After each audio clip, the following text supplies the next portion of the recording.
So, hello, dear listener, and welcome to the Freedom Speak podcast, the mouthpiece for Freedom Speak International, an organization built for and by the immigrant community in Canada to articulate and amplify issues that matter to them. I am joined in the studio today by Susan Rufai, a young Canadian woman and author, here to tell us about her writing journey and hopefully share some secrets to her success. Welcome, Susan. You could start by telling us a little bit about yourself. Sure. First, thanks for having me on. I'm very pleased to be on here and to be talking with you. And I guess a brief introduction, as you said, my name is Susan Rufai. I'm a Nigerian Canadian in Canada, living in the Toronto area. I studied in university, but when I studied sociology. I am a writer and also work in product management and product marketing, but mainly my focus and my drive really is being an author. I've always loved to read from as young as I can remember. I think it's when I was able to finally actually read. I loved reading and storytelling and just being involved in creating these amazing stories that really talk about the human experience. So I started writing from a pretty young age, and I didn't stick with it for as much as I wish I did. But as I got older, I just had the drive to publish a book on my own and just get something out there because it was in my mind for a long time. I am an author of two books. One is called Bisola Finding Home. And then my most recent book I released in July, and that is titled Hopeful Romantics. Thank you. When did you write your first book? You said you started writing very young. Yeah, I always like to write short stories. I never wrote a full novel until my first book came out in 2023. And that was in November. The dates are always mixing up in my head. But that came out in November. I believe it was November. It was either November or October of 2023. And that book was something that I had in my mind for years. The idea was created, I think, roughly 10 years or 8 years before that. And I really just got settled into writing it 5 years in because I do also work full time. So I was also managing working and also pursuing passions of mine outside of that. Yeah, that's a question that comes to mind to me because it seems to me that writing is not your first passion, or that you don't write full time. You're balancing writing and work. But Yeah. before we go into that, could you tell us a little bit more about your current book? Yeah, for sure. My current book, it's titled Hopeful Romantics. I actually have it here. I'll just pull it up. Um, Please hold it up. Thank you. yeah. Hold up for the It's camera. it's Thank you. titled Hopeful Romantics. I wanted to go for a very simplistic cover, but also showcase the elements of love and that it's a romance with just a single rose in the image, and also speaks a little bit to the character. If you were to read the book, you would understand the character is someone who is, she has a very avoidant attachment style. And in her attachment style, it shows in how she shows up in relationships and in dating and in love. And she's someone who just struggles with letting people in and letting love into her house. And it really plays on the title of Hopeful Romantics because she's not very hopeful, but she meets someone that is hopeful and brings out the security in her. But it's not a linear process. It's something that's really a challenge for her and a challenge for her to embrace. So that's where the title comes from, and also the cover design, the idea of it as well. Yeah, when I first saw that book, what struck me was the cover. And I thought that maybe you're writing about nature and maybe flowers or something like that. But then when I came closer, I realized that you're writing about romance. So why did you choose to write or to have that kind of cover on a book like that? Yeah, honestly, I love romance books. For me, I read everything. I read romance, I read thrillers, I read fantasy, romantasy, I read everything. And the first book I wrote was more a coming of age story. But this one, I really wanted to delve into romance in the African American community in Canada. So I wanted to delve into what that may look like. And it's just something that I thought would be a nice story to tell, especially with the perspective that I took was someone who is afraid of love and someone who isn't. So I wanted to bring those two together and see how that would show up. And, it's set in Toronto, the downtown area is the backdrop of the story. And really the design of the cover, I didn't want to have people on it. I wanted it to be very simplistic in a way, but also inviting and also showcase that it is romance. I could see why you would think it's nature just with that rose, but there is certain elements that showcase what the book is about. If you look closely, there's actually a bookshelf in the cover, and they're both editors at a very famous established publishing company. So it really shows details of where the backdrop is. It is an office romance. It centers around her meeting him in her office after swearing off, I'm never dating anybody that I work with because it could be very tricky situation. She meets someone that makes her think about breaking her rules. Tell you what, why don't you open a page in the book and read it for us? Definitely, yeah. I actually have my bookmark here. I think this is a page that always a part in the book that draws me because I think it really speaks to the character of, her struggles of wanting something but not being willing or letting fear drive her from away from getting it. So I'm gonna read a little snippet. Not halfway through the book, but maybe a quarter way through the book is where this is setted. So I'll go ahead and read here. But even Kat's quiet companionship doesn't fill the gap. It's how Ramon slipped into her life. Not because I loved him, but because the silence felt too heavy. Loneliness can have you bringing people into your life that aren't good for you just to fill the emptiness. Unfortunately, that charade can only last so long. The more time we spent together, the more I craved being alone. Again, relishing every chance I got to myself because he was always around. At first, the loneliness felt suffocating, like a vast open sea threatening to swallow me whole. But with him, it was like being trapped in a small boat, with a shark circling, waiting for the right moment to strike. Alone, I might have drowned in the silence, but with him, I was just suffocating in his presence. And that's about her ex, the man before the. It's not about the current character, but it does showcase a little bit of how sometimes she does find companionship suffocating, but when she meets the right person, it's not as suffocating. So it does showcase how she looks at love a little bit in that a little snippet there. So this is a workplace romance kind of story. So how does it end? Is it a happily ever after kind of outcome? How does it end? It is a happily ever after. I think with romance, you don't, if you're telling a love story, that's different. A love story, it might not end happily ever after. It can be a sad ending. But this is a romance. And with the romance genre, people will be very upset if you gave them a romance book and it's not a happily ever after. Or at least, Really? yeah, that is very, very common in the romance community. If you write a romance and you market it as a romance and there's no happily ever after, there will be some words from your. Now, is there a cautionary tale in the book? Because we hear a lot that don't date somebody you work with; it could end badly, or don't do this with people your colleagues at work. It's actually illegal in some companies. So, where is the cautionary tale? There is a bit of a cautionary tale when it comes to her first ex that she did, because her ex-boyfriend was also someone she worked with. So she said, I do not want to do this again because there's a lot of drama that ensues after their breakup. So when she meets this new guy, she's worried about that coming again. But there's something different about him that draws her towards him. And I think that he sees her in a way that many of the people that she works with haven't ever looked at her. And I think it's refreshing for her to have someone that's seeing her in her full capacity and in her full self and not wanting to change her.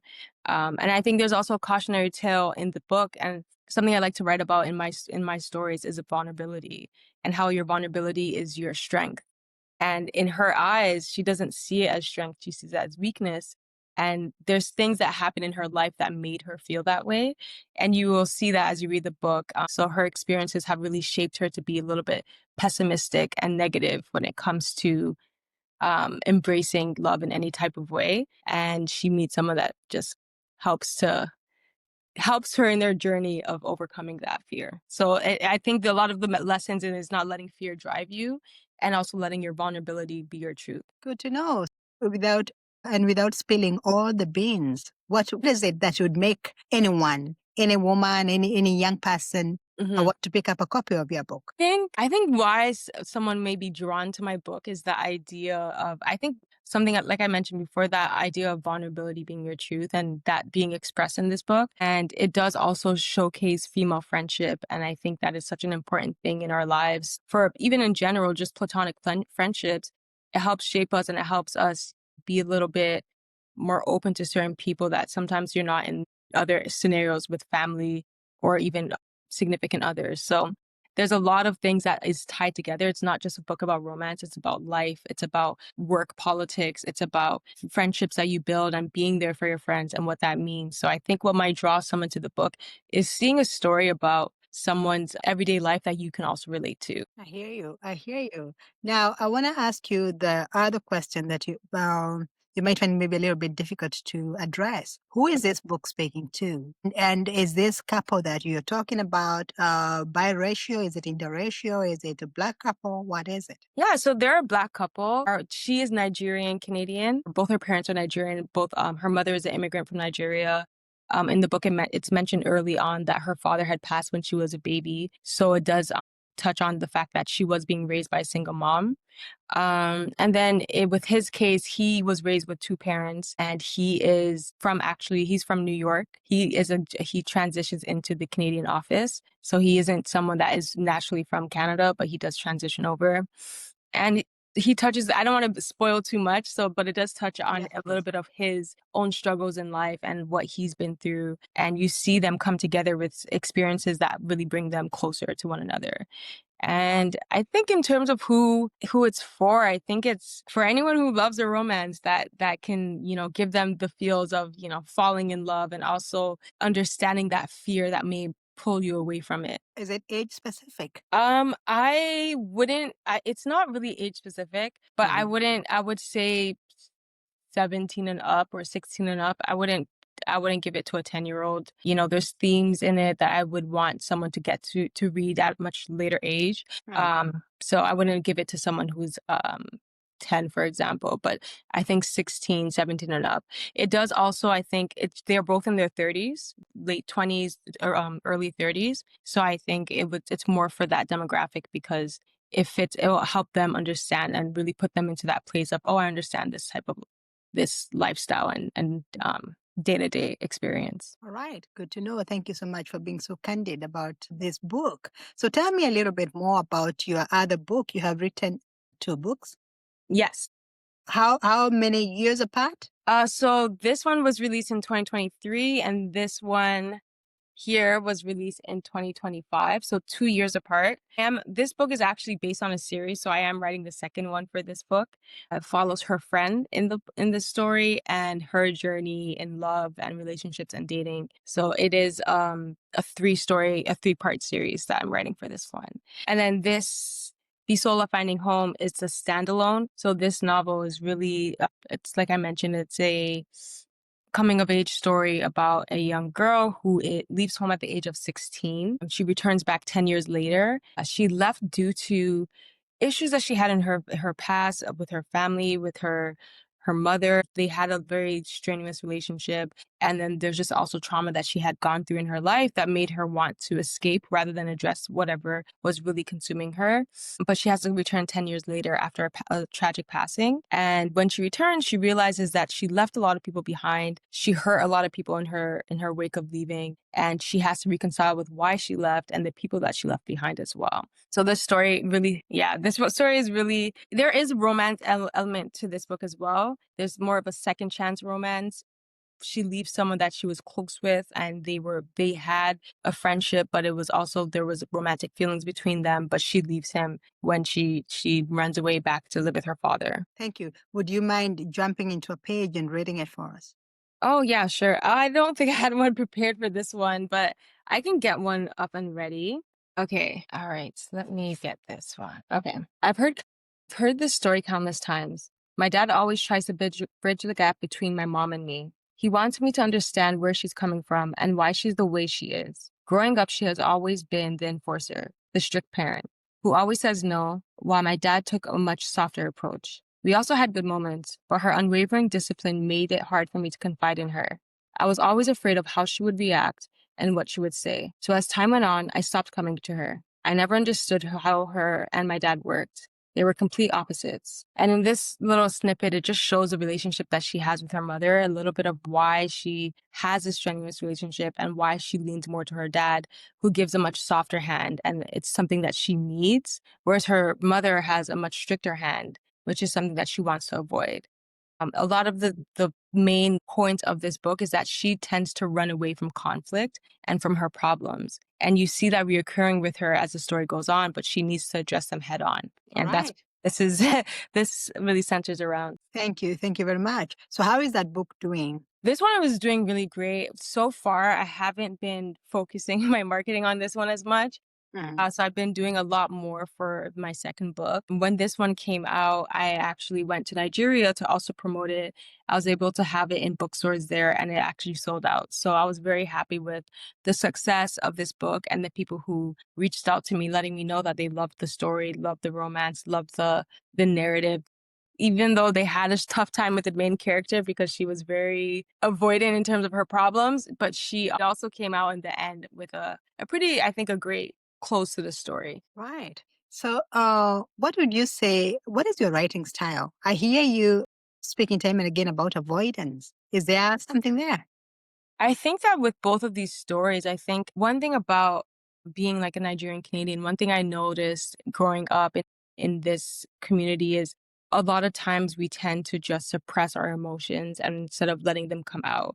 And I think with both of these characters being Nigerian, I wanted to show how a lot of times when we're suppressing our emotions, how it can lead to later on effects of how you approach situations in general, whether it comes to love or whether it comes to your own problems. So both of these characters really stimulate that idea of how suppressing your emotions, suppressing your feelings, suppressing your ability to voice how you're feeling about something can lead to long-term effects in how you show up in other areas in your life. But in my second book, the character is less avoidant. She's more anxious a little bit, and I wanted to showcase how that comes out. She's also a Nigerian Canadian. Thank you. You've spoken like a counselor.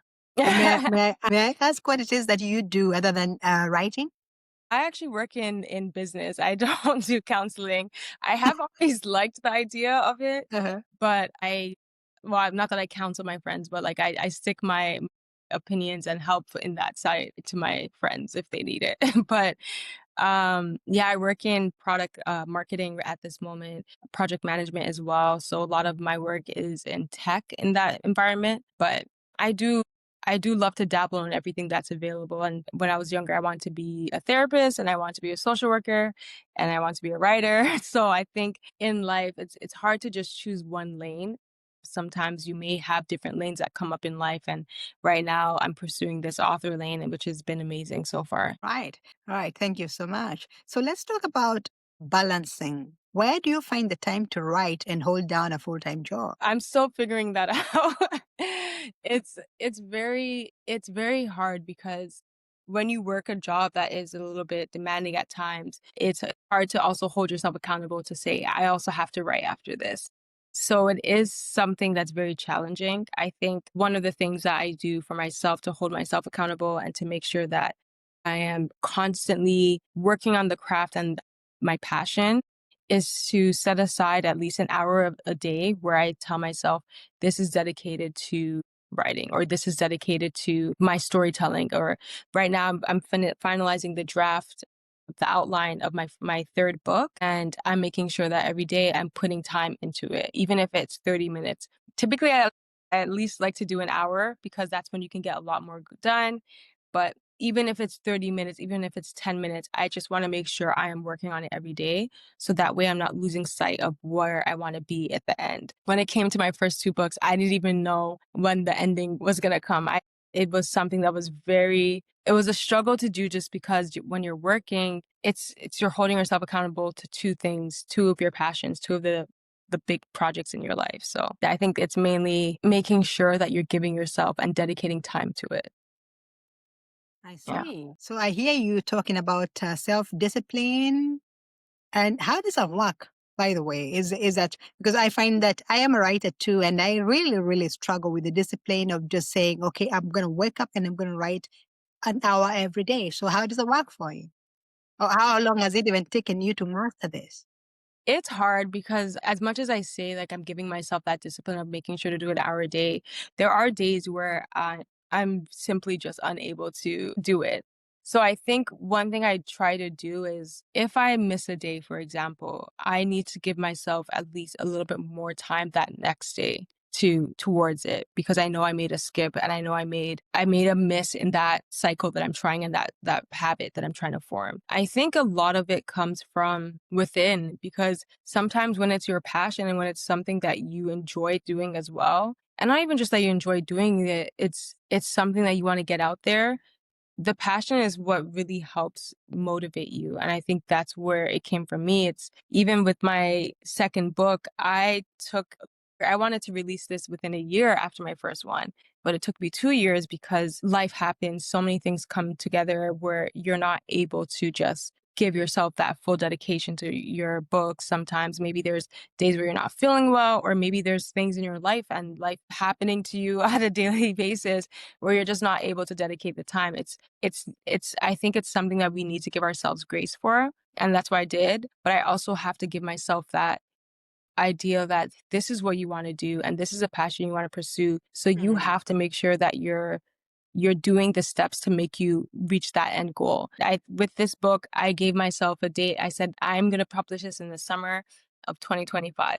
I And you had did that it. Yeah, I had that drive in me I think I was in Nigeria in December last year. And Mhm. I said there's nothing that will stop me from publishing it in summer. That was just the goal that I set for myself.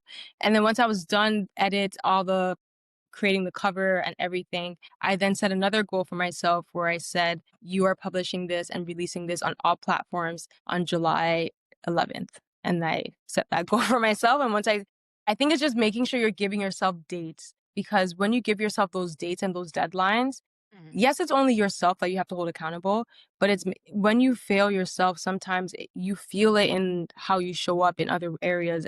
It was a situation where I'm giving myself this deadline and I'm not going to fail myself. And that's how I was able to come to that. Well, well, congratulations. It's very impressive.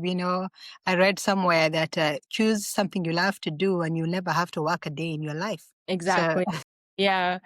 Yeah, and I think that's how I see writing, because even though it is time consuming and it's taxing on you, and it does take a lot of emotion, and sometimes you're writing and you think your work sucks. So it's just it's those moments of just self-doubt. But I think I just tell myself, even if it's not good, I still have to write it and I can come back to it later. It's not set in stone. At least I'm getting something on paper. So I think that's one thing that I really would tell anybody who wants to be a writer: just write even when it's bad. If you're writing it and you don't like what you're putting on paper, you're still one step closer to publishing a book, because you are taking that act and you are investing your time in creating and working on your craft. And I also say another thing I always say is read a lot. mhm. I A lot. read, Yeah, right. yeah, I read every day.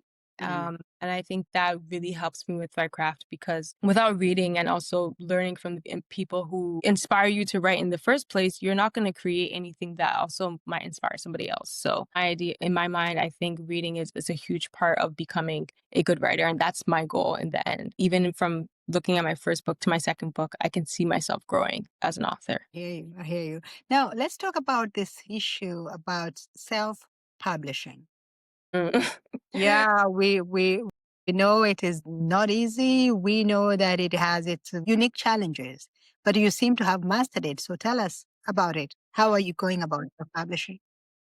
I don't know if I would say master it, but I do think I have gotten to a place where I'm a lot more comfortable and confident in that journey. With my first book, I had help. It was with a company that helped me publish it.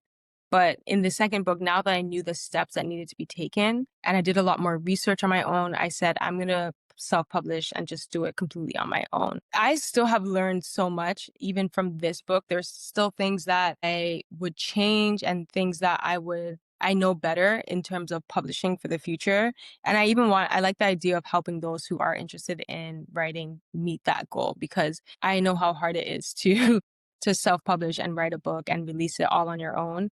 I had support from friends and family, of course, but when it comes down to getting a cover designer and getting an editor that you trust and even just editing it on your own and having people beta read it for you, that all really fell on me to go and outsource that and complete those tasks. So it is a lot. And I would recommend those who want to invest in self publishing that they take into consideration the effort that does need to be put into it. However, there's so many platforms that are available that will help you in that journey. One of those is, for example, I use Readsy for typesetting to make sure that my font and my books and layout turns out really well when it's printed. And I use other services like Fiverr to help source my cover art designer. So I reach out to people there.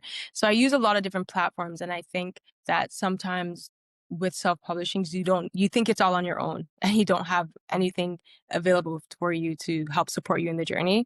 But there's so many tools, there's so much information out there.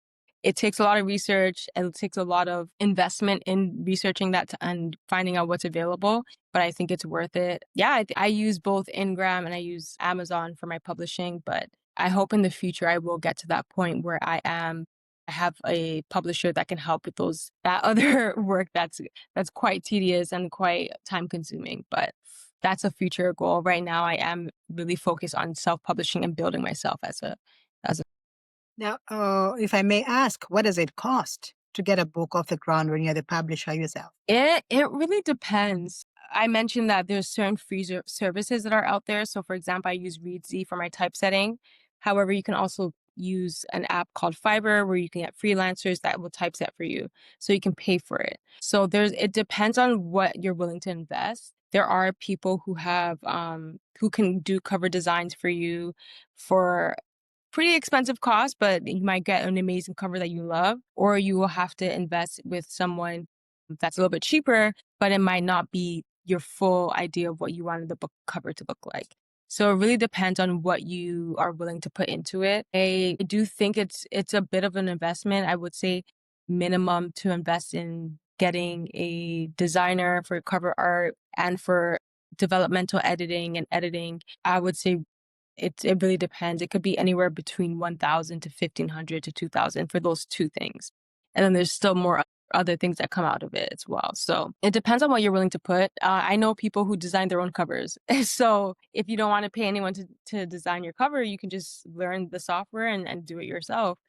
So there is options available for you, so you don't have to take those steps in paying someone for each part of it. So there is options. Understood. Yeah. Understood. Now, the other big question would be, how do you stay on top of the competition in a market that is so competitive? Yeah, I do think publishing is a very saturated market, and I think it's something where there's a like when we're looking at the African American or African Canadian demographic, there's not as um published authors in that group. There is a lot, especially those that I follow. But when it comes to those who are published by big publishing companies, that's not necessarily the case. However, I have been seeing so many independent authors that are amazing. I love to support independent authors who have released their books on their own. And I think one of the ways I kind of stay competitive is just also making sure that I'm engaging with other people who are doing the same thing as me and learning from them and also seeing how they are showing up for their work and what they're creating. And I think building that community is so important because not only are we learning from each other, but we're supporting one another when we're looking at their work, when we're buying their work. So I think I like to look at it where I want to invest in other people and maybe in the future they might invest in me. And I want to make sure to continue that cycle of supporting those who are in the same place as me. Good to know. Good to know. So tell us about marketing. Marketing. Yeah, how do you make sure that your readers get the book and they get to read it when they want to read it? So for me with marketing, it's such a complex part because I like the writing part. I like writing the book. I like working with designers to help create the book cover. I like seeing it come together, working with developmental editors who are telling me, hey, you need to improve this part. You need to, take out this. I like working in the development of the book. When it comes to marketing, I don't like it that much. It just feels it's a bit draining just in the sense of because I use TikTok and I use Instagram for a lot of my marketing because I think that's just where a lot of the people who there's the whole book talk community and people who look at book talk to see recommendations, and I just like to put myself out there and just let people know, hey, I wrote a book. This is what it's about. And that's the way I typically market. And I also tried using some of the Amazon ad options that they have. They have some ad campaigns that you can leverage, but even with those ad campaigns, it's a lot of times publishing companies, they have a powerhouse in terms of marketing. They're able to push their authors' books out in ways that, as an independent author, I don't have that same ability financially to do. So I think a lot of times I go through word of mouth. I like to go to events. So, for example, the Word on the Street Fest that happened in Toronto in the past weekend, September 27th and 28th, going to book signings. I am trying to get one with Indigo soon, so hopefully that will happen. Uh-huh. I'm going to book signings at authors' local showcases. So I did one in Vaughan recently as well. And just also just keeping myself out there and making sure that I'm attending events where they are talking about romance books, or I'm attending events where I'm meeting new authors and getting insight on how they went about their strategy of marketing. So just keeping myself aware of how to approach marketing, as well as keeping myself aware of events where I can market. So, and I prefer when it's face to face rather than going in front of a camera and saying, "Hey, buy my book." Like, I liked going to the Word on the Street Fest where I'm able to meet readers, whether they buy my book or not, but just letting them know, "Hey, this is what it's about, and this is what my next books are going to be about, and this is what I like to write about." I think those, in my opinion, are the most beneficial way, because you're having that human experience and that human interaction with someone. Mhm. And it just takes it beyond that. I think sometimes there's a disconnect when you're doing social media sometimes, but when you're having that face-to-face interaction, it feels much more of a connection is growing with you and that reader. It seems like you have a very, very busy life. You need like 48 hours in a day to get all that done. Yeah, it's a lot. I think even I told my sisters that I'm taking a break after the Uh-huh. last Word on the Street event that Yep. I went to. I said I'm gonna take a little breather for myself because I'm working and I'm doing all of these things, and I need I agree it's a lot. So I wanna take some time to myself, make sure I'm able to reset and go back up. But it's the best way. For me, if I was to tell someone how do they market their book, I would say try and go to as many book events as you possibly can, just so you can have that human interaction. Good to hear. So is there a downside to self-publishing then? What is it? What is it according to you? There is a downside. I think, like I mentioned, when you're working with a publisher, when you have a powerhouse behind you that's helping you edit your books, you're not outsourcing as much money towards investing in the book. They're helping you create those marketing campaigns. They're also supporting you in your book signings. There's just a lot more investment from the publishing company towards you. At least I'm not fully aware, at least from what I've seen with very big names, I would say. Not every author that is working with a big publishing house gets that. That's another thing. It's sometimes you can work with a big publisher and you're not getting the support. So it really varies. But I would say the downside is just the investment and the time, and there's not a big corporation behind you helping you. So that's what I would say is the downside. However, I think that it's a great way to get yourself out there, and just to sometimes it can be time consuming querying agents and trying to get someone that would publish your book for you. And if you want your book out there and you want to make sure that you're creating a name for yourself, self-publishing is a great way to start. And maybe someone might read your book that says, "Wow, I see something." And it's because you're putting yourself out there. That's how you're able to get that start. So I think there is a great benefit to self-publishing, just as there's a great benefit to traditional publishing. Great to hear that. And then there's the upside of getting to keep all the money Yeah, from the book that side. that is also an upside. But even with that, it's kind of it's hard because you are still losing money to whoever you're using to sell your books for you. For example, Amazon, they're going to take a portion of the cost that you're getting from the books. If you use Ingram, the same thing, they take a bigger portion. So there is those upsides and downsides. I do think it really depends on you as an author and how you're able to put yourself out there to get those sales to make it worthwhile. Great. Thank you so much for all that very informative, information that we can use, information that is very useful. So what would you tell someone who has a story and they've been wanting to write it and they just don't know where to start? And especially, a young African woman like yourself who feels like I have a great story, I want to tell it, but I don't know where to start, how to go about it.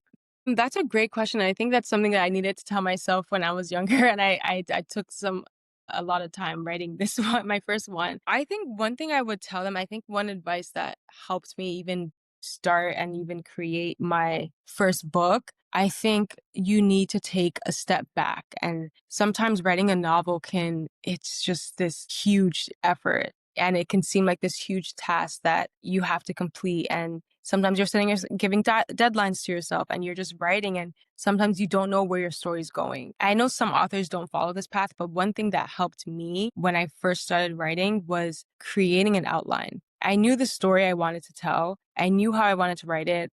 But when I first was approaching writing the book, I was just writing it by chapter. So I would start with chapter 1, chapter 2, and then I'll think, I don't know what to write next. And then I'll go to chapter 15 because I'm like, I know this is going to happen in this story.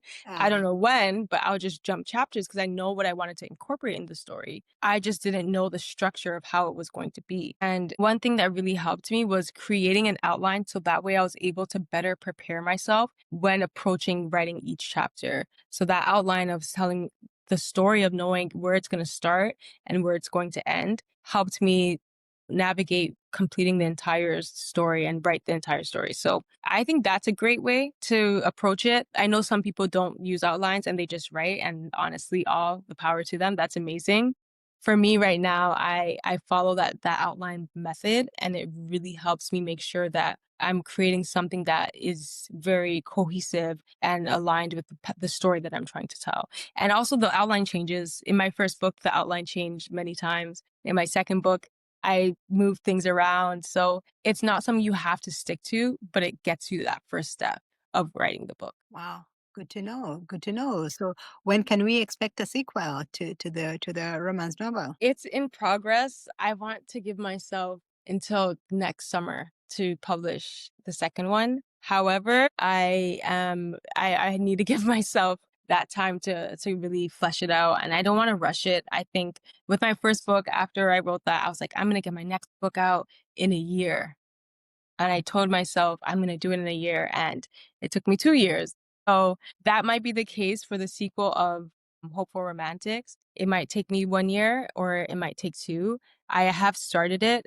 I have started it a while ago, and I'm finally wrapping up the last bits of the outline. So hopefully I'm aiming for summertime 2026, but Great. don't hold me to that, Great, just in great, case. and good luck. Good luck Thank with that. But do you want to give us a sneak peek? What can we expect from it? Yeah, I can definitely do that. I know the story. I already know how it's gonna end. I know how it's going to go. So I have like a very rough outline. I'm creating the more detailed one. I'm finalizing the more detailed one. But Mm, it's gonna follow the main character's friend in Hopeful Romantics. Her right. name is Adiola, and she is also a hopeful romantic. And in her story, it really follows her journey she has a very much more anxious attachment style. And she has been single for a few years now after a very messy breakup with her last boyfriend. And I don't want to spoil too much, but I'll just say she had a messy breakup. In the second book, she decides to give dating a chance again because she wants to find someone. She wants love. And she's very much a hopeful and a romantic at heart. So very opposite from the first character in the A first book. dreamer, huh? Yeah, she's a dreamer. Exactly. That's a perfect word to describe her. And in her story, she navigates that dreamer mindset, but also in a world where dating is a bit harsh and it can be hard meeting someone new and clicking with someone.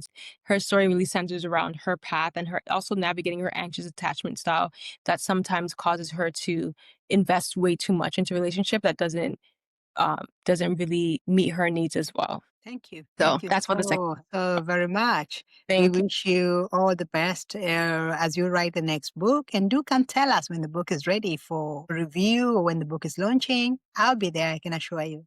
Thank you so much for making the time. Thank you. Well, so with that, dear listener, we have come to the end of our podcast today. If you like this content, please do join us on Spotify, YouTube, or wherever it is that you get your podcast. Goodbye for now. I am your host, Wanja Gadu, wishing you a great week ahead. Bye. Bye for now.